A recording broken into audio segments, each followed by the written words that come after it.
Ladies and gentlemen, this is Irvon Plummer with South Florida Gospel Media Group, and we are here with the one and only Vashawn Mitchell. How you doing today? Hey, I'm doing well, and yourself? I'm good. Can't complain. Okay, let's get started. Let's talk about your brand new album, Unstoppable. Oh, yes. Yes. Now, what is the title about? Like, where did you get the title from? Man, listen, I love this story. It took me about a year or so to plan for this record, and I started studying the prayer that we've been praying since we was kids, and the part that stuck out to me was on earth as it is in heaven. So evidently, God in heaven has a glimpse of our destiny that just have not made it to earth yet. So I want to do a body of music that will serve as a roadmap for anyone who's kind of, going through life and they know that, their destiny and their journey is to become this or to go to school and just they know the dreams and the visions that God has for them. They just haven't seen them yet. So when life throws a punch at them, I want to encourage them not to give up, but to keep going, and they're unstoppable because God has already partnered with them to make sure that they get to the next destination in their life. So that's what it's all about. It's really that. So songs like Watching Over, songs like You Carried Me, songs like God, My God, and Warrior are those songs that people can go to when life throws a punch at them and get back on track and head towards destiny. Okay. Now, I heard you mention your single, God, My God, which is literally blazing the radio stations right now. Praise God. Yeah, what type of inspiration did you get when you were penning that song? You know what? I decided this project to purposely write about God and what He does and who He is versus about my problems. So, I've been the last few years on and off stage with chronic back pain and, going back and forth. And I just, I could have wrote, I've been hurt, abused, my back hurt. But I really wanted to show the world how we can magnify God instead of our problems. So I remember going to visit my great-grandmother. She stayed in Cabrini Greens of Chicago. And I'll go tell her everything. Oh, Grandmama, they did this, and they did that, and they did this. And she didn't say much. She just said, God, my God. And, it just came to me 30-something years later. I remember that she really didn't, say many words, but she told me with those few words that no matter what happens, no matter what goes on, detours in life, God will still be God. So I purposely wanted to write this song to encourage and inspire every listener everywhere that God's name alone is so strong. We can lean on it, we can depend on it, and it never changes. Wow, that's awesome. So, now let's talk about you as a person. How has Vashawn Mitchell changed, I guess, within the last, I'll say 10 years, because you've been in the game almost 15 to 20 years now. How has the Vashawn Mitchell back then changed to now? You know what? I'm different. I've evolved. I have learned. I have grown. Production is different. Writing is different. Singing is different. But Vashawn Mitchell, the person, when much is given, much is required. So, I had to make sure that my life can live according to who I'm singing about, make sure that, get my finances in order. I have a better car now. I have a better house now. But at the end of the day, I try not to change too much. So I will still remain approachable, still remain humble, still remain teachable, because although, I'm not the same person I was 10 years ago, I've never stopped learning. So if I was to say any one word about how I've changed, is that I'm a teachable person as I advance to every level or every place God takes me to. Okay, that's good. That's really good. So in the future, everybody, they have a particular person they really want to work with. We know you work with many of the greats.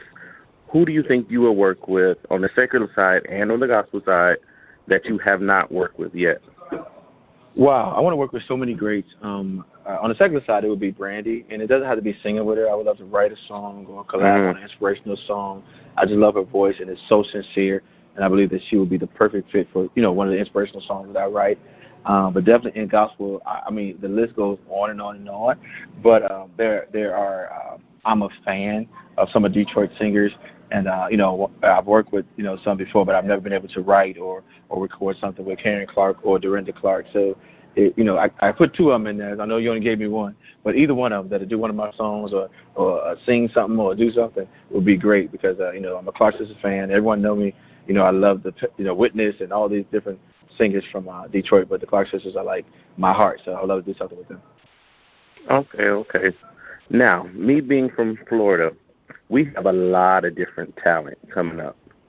So what would your advice be to the uprising talent on how to accomplish their goals when it comes to music, production, and everything? What would you give them as some wisdom, basically, on how to accomplish these things? Well, first things first is to learn all you can about what you want to be a part of. So, like a lot of writers go and say, I want to do a song, or singers go to a song. Then you go to a producer, but you don't know what you want to present. You just go recording and paying money, but you're not sure of the sounds or the megahertz or the levels of the lead vocal or things of that sort. So I say first and foremost, with the internet, with different so many methods of getting a little bit of education, at least find out, what it takes to record, what's put into it, the sounds, that make what is today music, and then from there, be uniquely who you are.